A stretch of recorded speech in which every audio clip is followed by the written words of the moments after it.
এদিকে ময়মনসিংহ জেলার গফরগাঁও উপজেলার রসুলপুর ইউনিয়নের ছয়ানী শনির বাজার এলাকায় বসবাস করছেন ৮০ বছর বয়সী মোহাম্মদ আব্দুল ওহাব ও তার স্ত্রী সোফিয়া বেগম। জীবনের শেষ প্রান্তে এসে এই দম্পতি চরম অসহায় অবস্থায় দিন কাটাচ্ছেন। আব্দুল ওহাব একসময় ঢাকায় রিকশা চালিয়ে জীবিকা নির্বাহ করতেন। নদী ভাঙনের কারণে শরীয়তপুরের বাড়িঘর ও জমিজমা পদ্মা নদীতে বিলীন হয়ে যাওয়ার পর তিনি জীবনের শেষ আশ্রয় হিসেবে শ্বশুরবাড়িতে চলে আসেন। কিন্তু এখন তিনি শারীরিকভাবে দুর্বল ও অসুস্থ, ফলে আর রিকশা চালাতে পারেন না। স্ত্রী সোফিয়া বেগম মানুষের বাড়িতে ভিক্ষা করে কোনো মতে দিন কাটান। তিনি এক চোখে দেখতে পান না, অসুস্থ হলেও চিকিৎসার সামর্থ্য নেই। দম্পতির কোনো সন্তান নেই স্থায়ী বসবাসের জায়গাও।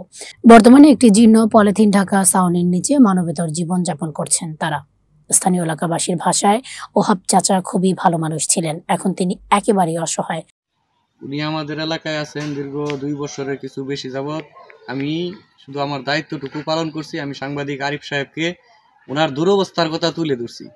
ওনার খাওয়া দাওয়া, ওনার চলাফেরায় খুব অসুবিধা। ওনার স্ত্রী অসুস্থ, উনি নিজে অসুস্থ, আগে রিক্সা চালাইতো, এখন ওনার অর্ধাহারে অনাহারে দিন কাটে।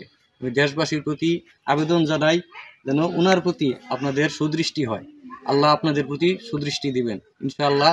আমি সকলের প্রতি এই সমস্ত ব্যক্তিদের প্রতি আহ্বান জানাই যেন ওনারা সহযোগিতা পান, যেন ওনারাও স্বাবলম্বী হয়ে আমাদের মতো সাধারণ জীবনযাপন করতে পারেন। আমি আরিফুল ইসলাম সাহেবকে ধন্যবাদ জানাই। ওনারা আমার কথায় এই পর্যন্ত আসছেন, ওনারে সাহায্য সহযোগিতা করবেন। আপনার সাংবাদিক আরিফুল ইসলামের মাধ্যমে এই সংবাদ সারা দেশের মানুষে জানুক, যাতে উনি উপকৃত হতে পারেন।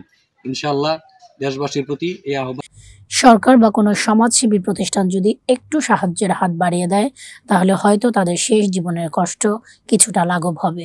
অসহায় এই দম্পতির পাশে দাঁড়াতে যোগাযোগ করা যেতে পারে মোহাম্মদ আব্দুল ওহাব 01869315803 এই নম্বরে।